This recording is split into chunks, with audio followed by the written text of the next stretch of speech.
Ce protocole d'accord que nous signons aujourd'hui a pour objet d'établir un partenariat entre la CCAH et le BHDA en vue du traitement des différends en matière de droits d'auteur et de promotion des modes alternatifs de résolution de conflits en matière de droits d'auteur.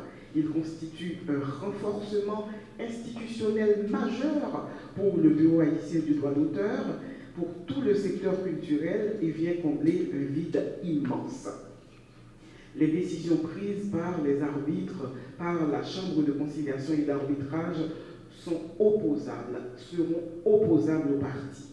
La propriété intellectuelle est au cœur de tout et aujourd'hui, nous avons besoin que les artistes ayant droit, ayant cause, connaissent leurs droits et sachent quelle voie de recours elles ont pour les défendre.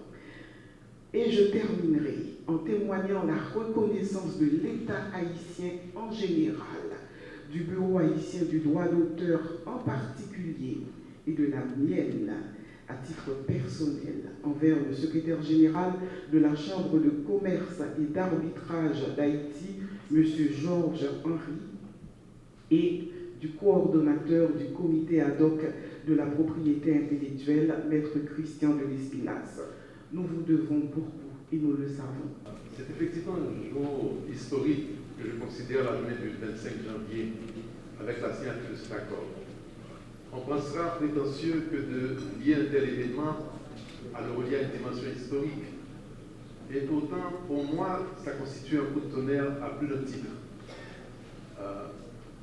Je vais dégager une dimension étatique à l'événement et aussi une dimension pilative.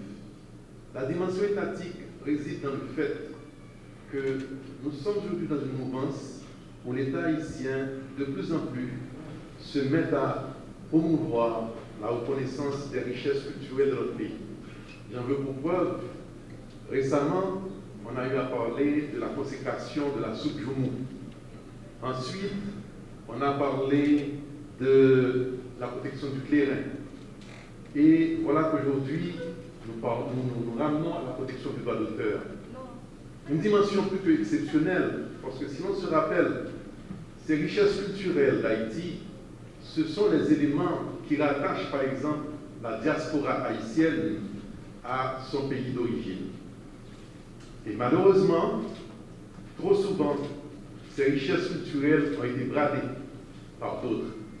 Et il est arrivé que la multitude d'artistes musiciens que nous avons, leurs œuvres n'ont pas été bien protégées et ils n'ont pas pu bénéficier des avantages de leurs inventions, de leurs richesses. Pensons par exemple aux chants inventés par les brasseros haïtiens. Pensons aux musiques de Tabou Combo. Pensons à un homme Jean-Baptiste mort dans la pauvreté, alors que, à l'instar de deux artistes nationaux, ces œuvres ont généré des richesses immenses. Eh bien, voilà qu'aujourd'hui, je le répète, l'État haïtien au moins a entrepris de protéger ces œuvres-là.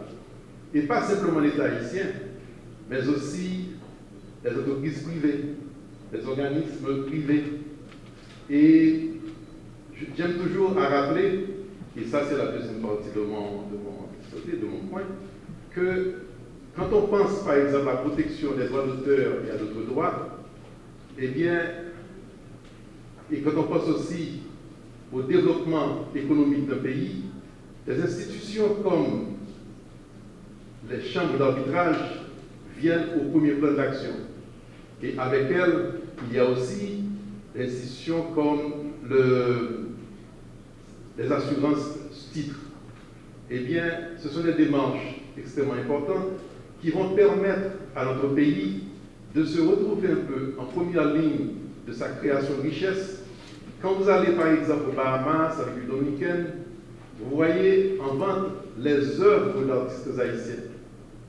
Et pourtant, ils n'ont aucune protection dans leur action.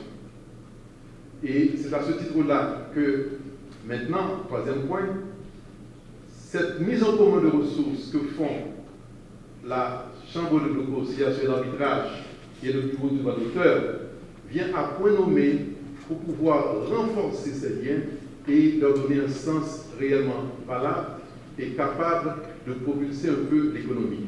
Je vais simplement ajouter encore que dans le cadre de la protection du patrimoine intangible du pays d'Haïti notamment, notre action d'aujourd'hui va réellement prendre valeur. Et quand on pense que sur l'avenir, le développement touristique est l'un des éléments clés pour pouvoir le développement d'Haïti, eh bien, il est facile de voir que création de richesse sera là. Aujourd'hui, par exemple, s'arrête à la Badie, dans le nord d'Haïti, le plus grand bateau de croisière que compte la compagnie Royal Caribbean. Eh bien, voilà des gens qui vont se mettre à acheter des œuvres d'art haïtiens, mais des œuvres qui, des fois, n'auront aucune protection. Eh bien, aujourd'hui, sachant que, par exemple, ces œuvres-là sont des œuvres protégées par la loi, par des systèmes de règlement de différents, eh bien, ça ne va donner que plus de valeur à l'art haïtien en général, aux créations littéraires, touristiques et artistiques.